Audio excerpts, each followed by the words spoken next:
অনেক শাশুড়িরা মনে করে আমার ছেলে বিয়ের আগে আমার ছিল, বিয়ের পরে মনে হয় আমার বউয়ের হয়ে গিয়েছে।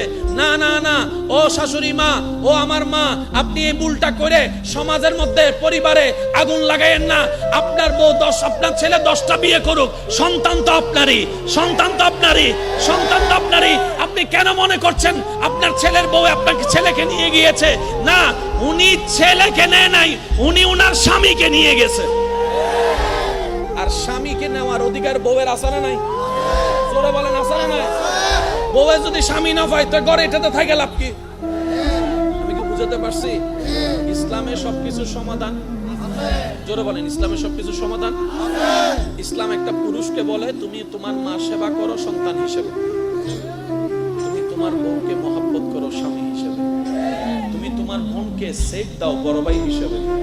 আরেকটু জোরে বলেন, তুমি তোমার ছোট ভাইকে সাপোর্ট দাও বড় ভাই হিসেবে মাথায় হাত রেখে।